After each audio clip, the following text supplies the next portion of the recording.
మొదటి పేతురు 1:2 ఆత్మ వలని పరిశుద్ధత పొందిన వారే విధేయులగుటకును యేసుక్రీస్తు రక్తము వల్ల ప్రోక్షింపబడుటకును.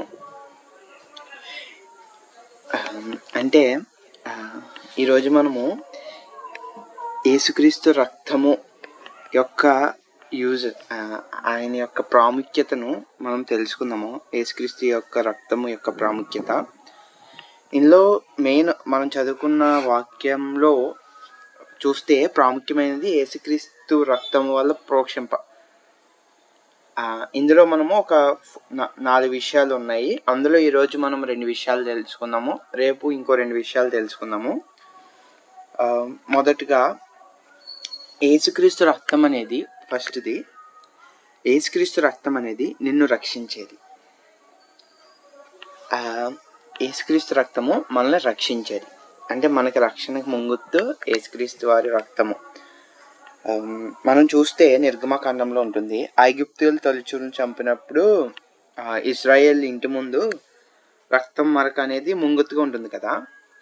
సంహారపు దూత వచ్చినప్పుడు ఆ రక్తపు మరక ఆ రక్తం అనేది చూసి ఆ యొక్క ఇల్లుని దాటి వేరే ఇంటికి వెళ్తారు. సో అది యేసుక్రీస్తు రక్తం అక్కడ ఐడెంటిఫికేషన్తో పాటు ప్రొటెక్షన్ కూడా ఇస్తుంది. వాళ్ళకి ఇశ్రాయేలీయులకి ప్రొటెక్షన్ కూడా ఇస్తుంది. అంటే దేవుని ఉగ్రత వారి మీదకి రాకుండా కాపాడుతుంది. యేసుక్రీస్తు రక్తం అనేది దేవుని ఉగ్రత నుండి కూడా మనల్ని కాపాడుతుంది. యేసుక్రీస్తు రక్తం ఏం చెప్తుందంటే, నా పాపములను ఆయన రక్తము చేత కడగబడ్డం మనము. అయితే మనల్ని శుద్ధులుగా చేసింది, మనకు రక్షణ ఇచ్చింది ఆయన యొక్క రక్తం మాత్రమే. మనకి రక్షణ వచ్చిన తర్వాత ఎక్కడ లేని గొప్ప శాంతి, సంతోషాన్ని అనుగ్రహించింది. దేవుని ఉగ్రత నుండి కాపాడిన రక్తము ఈ లోకంలో ఎలాంటి సమస్య నుండి అయినా సరే నిన్ను కాపాడుతుంది. అంటే ఈ లోకంలో అన్నిటికన్నా దేవుని ఉగ్రతని అంటే ఎంత భయంకరంగా ఉంటుందంటే మన మీదకి వస్తే అట్లాంటి ఉగ్రతను యేసుక్రీస్తు వారి రక్తం కాపాడింది. అంటే అతి భయంకరమైన ఉగ్రతను కాపాడినప్పుడు ఈ లోకంలో ఉన్న చిన్న చిన్న సమస్యలు ఎందుకు కాపాడదు, ఈజీగా మనల్ని కాపాడుతుంది అన్నమాట. ఏ సమస్య నుండి అయినా సరే, ఎలాంటి బాధ నుండి అయినా సరే యేసుక్రీస్తు రక్తం అనేది మన ప్రార్థనలో ఉపయోగిస్తే సాతాను గాడు మన దగ్గరికి కూడా చేరలేడు. సాతాను గాడికి అంత భయము యేసుక్రీస్తు రక్తము అంటే.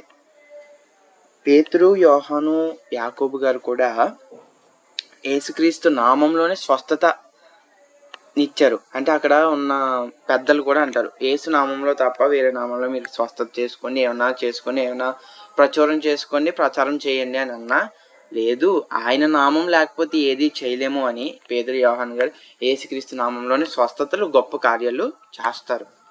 సో మార్టిన్ లూథర్ గారు ఓ మాట అన్నారని, ఆయన చాలా టఫ్ సిచ్యువేషన్స్ ఎదుర్కొన్న టైంలో సాతాను గారు శోధిస్తున్నాడంట. ఏమని, నువ్వు పాపం చేసినావు, నీ పాపం చేసినప్పుడు దేవుడు నీ ప్రార్థన ఎలాగిస్తాడు అని చాలా ఇబ్బంది పెడుతున్నాడంట. అప్పుడు మార్టిన్ లూథర్ గారు అన్నారంట, సరే నేను పాపం చేశాను, ఓకే, ఏ పాపం చేశాను ఒకసారి పేపర్ మీద రాసివ్వా అని సాతాను గారితో అంటే ఒక్కొక్క పాపం, ఈ పాపము ఆ పాపము, చిన్నది పెద్దది మొత్తం అన్ని మార్టిన్ లూథర్ గారు అంటారు, ఇంకేమైనా ఉన్నాయా, ఇంకేమైనా మర్చిపోయావు ఒకసారి రాయి, ఇంకా నేను చేసిన పాపాలు ఏమైనా మర్చిపోయావు నువ్వు ఒకసారి రాసి పెట్టు అని మొత్తం అన్ని పాపాలు రాశారంట. తర్వాత ఓ మాట అంటారు, సాతాను అక్కడ నువ్వు ఇంకో వాడు రాయి, యేసుక్రీస్తు రక్తము నా ఈ పాపములన్నిటి నుండి కడిగి నన్ను శుద్ధిని చేసింది అని రాయమని. ఆ మాట అనగానే సాతాను అక్కడి నుంచి పారిపోతుంది. అంటే మనము ఎంత ఘోర పాపులమై ఉన్నామో అటువంటి ఘోర పాపులమైన మనల్ని దేవుడు తన రక్తముతో, అమూల్యమైన రక్తముతో మనల్ని కొని మనల్ని పవిత్రులుగా చేశారు. అటువంటి గొప్ప రక్తము కింద మనం ఉన్నాము. సో మనకి ఎటువంటి సమస్య వచ్చినా సరే ఆ రక్తం మనల్ని కాపాడుతుంది. దేవుడు ఎప్పుడు మనకు తోడుగా ఉంటుంది. ఈ నిన్న నేడు నిరంతరము ఏకరీతమైన దేవుడు మన దేవుడు.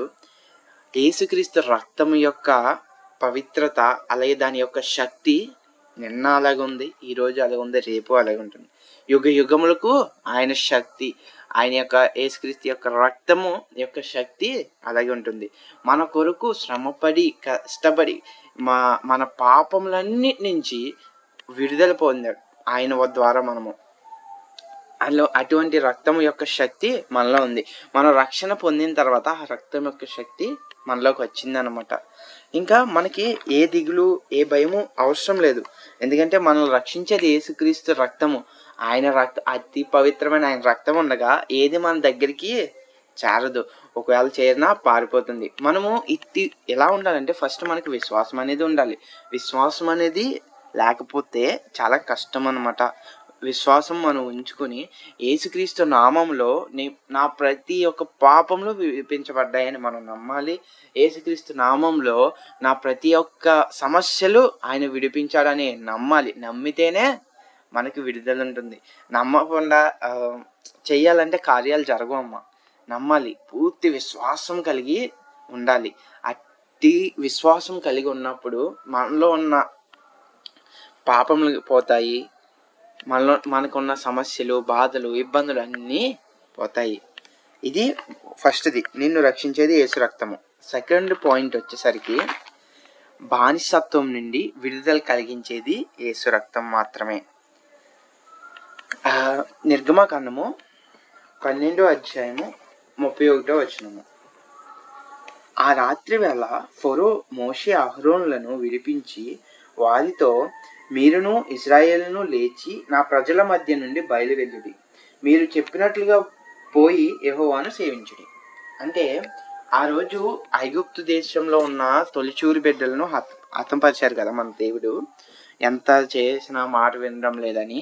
అప్పుడు ఫరో రాజు భయపడతాడు. లాస్ట్ అద్భుతము కూడా అదే, 10వ అద్భుతం అనుకుంటా.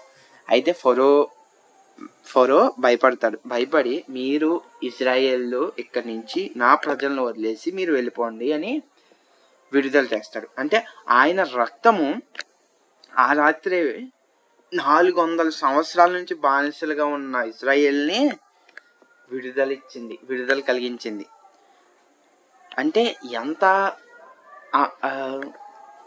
ఎంతలా అంటే 400 సంవత్సరాలు అంటే ఒక్క సంవత్సరం మనం బానిసత్వంగా పని చేయాలంటేనే ఎంతో కష్టము. అంతే 400 సంవత్సరాల నుంచి బానిసలుగా ఉన్న ఇశ్రాయేల్ని విడిపించింది మన దేవుడు కదా. అంటే వాళ్ళు ఎంత సంతోషంగా ఉంటారో ఆ రాత్రి విడుదల వచ్చినప్పుడు. అలాగే ఈ రోజుల్లో మనుషులు అనేది రకరకాల వ్యసనాలకు బానిస అయిపోతున్నారు. మనుషులు వీటి నుండి విడుదల కలగాలి అంటే యేసు రక్తం ఒక్కటే మార్గము. ఎటువంటి బంధకాలైనా సరే విడుదల కలగజేయాలంటే యేసు రక్తం మాత్రమే. నువ్వు ఎలాంటి సిచ్యువేషన్లో ఉన్నా, ఎలాంటి బంధకాల్లో ఉన్నా, బాధల్లో ఉన్నా, ఎటు తోచిన పరిస్థితుల్లో ఉన్నా సరే నిన్ను విడిపించేది యేసు రక్తం మాత్రమే. నిన్ను నన్ను విడిపించడానికే దేవుడు శిలువలో రక్తాన్ని కార్చిందమ్మా. నీ పాపంలో, నా పాపంలో, మన అందరి పాపములను ఆయన వేసుకొని శిలువలో రక్తాన్ని కార్చారు. అమ్మ, మీకు ఎలాంటి చెప్పుకోలేని సమస్యలున్నా మనస్ఫూర్తిగా దేవుని అడగండి. మీ బంధకాల నుంచి విడుదల, ఈ యొక్క ఇబ్బందులు అనే బానిసత్వంలో ఉన్నామా, లేదంటే ఎటు తోచని పరిస్థితిలో ఉన్నామా, నా లైఫ్లో ఏం జరుగుతుంది అన్న సిచ్యువేషన్లో ఉన్నామా, ఎనీవే ఎలాంటి పరిస్థితిలో ఉన్నా సరే ఆయన విడుదల కలగజేస్తాడు మనకి. ఆయన మీద మన విశ్వాసం ఉంచి ప్రార్థన చేసినప్పుడు మనకి విడుదల కలుగుతుంది. అండ్ దీనికి ఎగ్జాంపుల్గా ఒక చెప్తాను. అమెరికా ప్రెసిడెంట్ అబ్రహాం లింకన్ గారు ఉన్నారు కదా. అమెరికాలో బానిసత్వం ఎక్కువైపోయింది అప్పట్లో. అయితే దాన్ని ఆపడానికి చాలా ప్రయత్నాలు చేశారు ఆయన. ఒకరోజు అబ్రహాం లింకన్ గారు రోడ్డు మీద నడుచుకుంటూ వెళ్తుండగా ఒక యంగ్ అమ్మాయిని, అంటే ఒక మధ్య వయసు అమ్మాయిని అనుకుంటా, అందంగా ఉంది అమ్మాయి, వెల వేస్తున్నారు. అంటే బానిసత్వంగా అమ్మేస్తున్నారు అనమాట. కొనుక్కున్నవాడు ఏమైనా చెయ్యొచ్చు అనమాట. అప్పట్లో అలా ఉండేవి. అయితే దాని చుట్టూరు ఎంతో మంది మూగి విపరీతమైన సంభాషణ, చెడు మాటలు, ఆ అమ్మాయిని చూసి చెడుగా మాట్లాడడం స్టార్ట్ చేశారు. ఈ అందరూ కూడా ఎగిసిపడి నేను ఎంత కొంటాను, నేను ఎంత కొంటాను, నేను ఎంత కొంటాను, నేను ఎక్కువ రేట్ ఎట్టి పాడుతున్నారు. అబ్రహాం లింకన్ గారు గమనించారు. అయ్యో, అనవసరంగా ఒక అమ్మాయి జీవితం నాశనం అయిపోతుంది అని ఎంతో బాధపడి ఆయన కూడా ఆ వేలంలో పాల్గొని వాళ్ళు ఎంతైతే బెట్ చేస్తున్నారో అంతకన్నా ఎక్కువ బెట్ చేస్తూ ఆ అమ్మాయిని తను సొంతం చేసుకుంటారనమాట. అయితే ఆ సొంతం చేసుకున్నప్పుడు ఒక సర్టిఫికేట్ ఇస్తారు, ఈ సేల్ సర్టిఫికేట్ అని ఇస్తారంట. ఆ సర్టిఫికేట్ తీసుకుని ఆ అమ్మాయి దగ్గరికి వెళ్తుంటే ఆ అమ్మాయి భయపడుతుంది. నన్ను ఏం చేస్తారు, నాకు భయం అని అనుకుంటుంది, భయపడుతుంది. అబ్రహాం లింకన్ గారు ఏం చేశారంటే, అమ్మా ఇదిగో ఈ సర్టిఫికేట్ నీదే, నీ ఇష్టం, నువ్వు ఎక్కడికి వెళ్తావో వెళ్ళు, నీకు స్వేచ్ఛ వచ్చింది, నీకు బానిసత్వం నుంచి విడుదల వచ్చింది, నీ ఇష్టం, నువ్వు ఎక్కడికైనా వెళ్ళొచ్చు. ఆ అమ్మాయి అవక్కైంది. అంటే కొనుక్కున్న వాళ్ళు ఏది చెప్తే అది చేయాలన్నమాట. వాళ్ళు ఏది చెప్పినా సరే చెయ్యాలి. అప్పుడు ఆ అమ్మాయి అంటది, నిజంగా నేను ఏమైనా మాట్లాడొచ్చా, నేను ఏ పని అయినా చేయొచ్చా, నేను ఎలాగైనా ఉండొచ్చా అని అబ్రహాం లింకన్ గారిని అడిగిందంట. అవునమ్మా, తప్పకుండా ఉండొచ్చు, నీకు స్వేచ్ఛ వచ్చింది, నీ ఇష్టం, నువ్వు ఎక్కడికి వెళ్తావో వెళ్ళు. అప్పుడు ఆ అమ్మాయి అందంట, అయ్యా నేను మీతో వచ్చేస్తాను. అమ్మా ఎందుకమ్మా నాతో రావడం, నీకు స్వేచ్ఛ ఇచ్చాను కదంటే, అయ్యా మీరు ప్రేమించినట్లుగా నన్ను ఎవరో ప్రేమించలేదు ఇప్పుడు దాకా, మీ ప్రేమ ఎంతో అమూల్యమైంది, నీ ప్రేమ చాలా మంచిగా, మీ ప్రేమ ఎంతో బాగుంది, ఇటువంటి ప్రేమ నేను ఎప్పుడు చూడలేదు అని మీతో వచ్చేస్తానని అబ్రహాం లింకన్ గారితో వెళ్ళింది. అంటే ఒక మనిషి ప్రేమే అంత ఉంటే మన దేవుడు మనల్ని, సాతానుగాడు మనల్ని ఎంత ఇబ్బంది పెట్టినా సరే, ఎంత శ్రమలు పెట్టినా సరే, ఆయన దానికి మించి వెల చెల్లించి, అంటే దానికి మించిన వెల, రక్తము, ఈ రోజుల్లో డబ్బులు ఎవరైనా చెల్లిస్తారమ్మా, రక్తము, ప్రాణాన్ని ఎవరిస్తారమ్మా మన కోసము? మన కోసం ప్రాణాన్ని ఇచ్చేవాళ్ళు ఎవరైనా ఉన్నారా? లేదు కదా. అది ఎంత అమూల్యమైనది, ఎంత వెల చెల్లిస్తే వస్తుంది ప్రాణము, అంత వెల చెల్లించి మనల్ని కొన్నారు, మనకి స్వేచ్ఛనిచ్చారు, అంటే బానిసత్వం నుంచి విడుదల చేశారు మనకి ఆయన. అంటే మనల్ని ఎంత ప్రేమిస్తే అంత త్యాగం చేయగలరమ్మా. ఆ రక్తమే ఈరోజు మనకి బానిసత్వం నుంచి విడుదల కలగజేసింది. ఈరోజు మనం ఇంత స్వేచ్ఛగా ఉన్నామంటే దేవుని రక్తమే. ఈరోజు మనము ఏ డిసిషన్స్ కావాలితే ఆ డిసిషన్ తీసుకోవచ్చు, మనకు ఆ స్వేచ్ఛ ఉంది. ఆ స్వేచ్ఛ దేవుడే ఇచ్చాడు. దేవుడు పెట్టవచ్చు, నువ్వు ఇదే చేయాలి, నా మాటే వినాలి, ఇవే చేయాలి, ఇది చేయకూడదు, అది చేయకూడదు అని కండిషన్స్ పెట్టలేదు దేవుడు. నేను నిజమైన దేవుణ్ణి, నన్ను తప్ప వేరొక దేవుని నమ్మకూడదని చెప్పాడు. ఎందుకంటే ఒక తండ్రి మానవుడిగా ఉన్న తండ్రి తన కుమారుని తండ్రి అనే పిలవాలని చూస్తాడు, కానీ వేరే వాళ్ళని తండ్రి అని పిలిస్తే ఆ తండ్రి ఒప్పుకుంటాడా? ఒప్పుకోడు కదా. అలాగే మనం సృజించిన తండ్రి కాబట్టి మనల్ని దేవుడిగా స్వీకరించమని అడుగుచున్నాడు. అందులో తప్పేముంది? అది తప్ప ఉన్న ఏ కండిషన్స్ మనకి ఏమైనా పెట్టారా? దేవుడు మనకి స్వేచ్ఛనిచ్చారు, మనకి ఏది కావాలితే అది చేయమని స్వేచ్ఛనిచ్చాడు. కానీ కొన్ని తప్పులు ఉన్నాయి, ఆ తప్పులు చేయొద్దని మనకి రూల్స్ పెట్టారు దేవుడు. వ్యభిచారించకూడదు, దొంగలించకూడదు, అబద్ధ సాక్ష్యం పలకకూడదు, నీ పొరుగు అని ఏది ఆశించకూడదు, 10 మందికి సాయం చేయాలి, నిన్ను వల్ల నీ పొరుగు అని ప్రేమించాలి అన్న మంచి మంచి రూల్స్ పెట్టారే తప్ప నిన్ను ఇబ్బంది పెట్టే రూల్స్ ఏమీ పెట్టలేదు దేవుడు. అంటే మనల్ని అంత వెల చెల్లించిన దేవుడికి మనం ఎంత రుణపడి ఉండాలి. మనము ఆయనకి ఎంత సమయం ఇస్తున్నాము ఈ రోజుల్లో? ఫోన్కి, టీవీకి ఎక్కువ ఇచ్చే సమయం, వాటికి ఇచ్చే సమయం కూడా దేవునికి ఇవ్వలేకపోతున్నామే. ఒక్కసారి జ్ఞాపకం చేసుకోవాలమ్మా. ఎందుకంటే ఆయన మనల్ని ఎంత ప్రేమించి తన రక్తాన్ని ధారపోసి మనల్ని బానిసత్వం నుంచి విడుదల చేశారు. అటువంటి వ్యక్తిని మనము బాధ పెట్టకుండా ఆయన చెప్పినట్లుగా వింటూ ఆయన ఇష్టానుసారంగా మనం జీవిస్తే ఆయన ఎంతో సంతోషిస్తారు.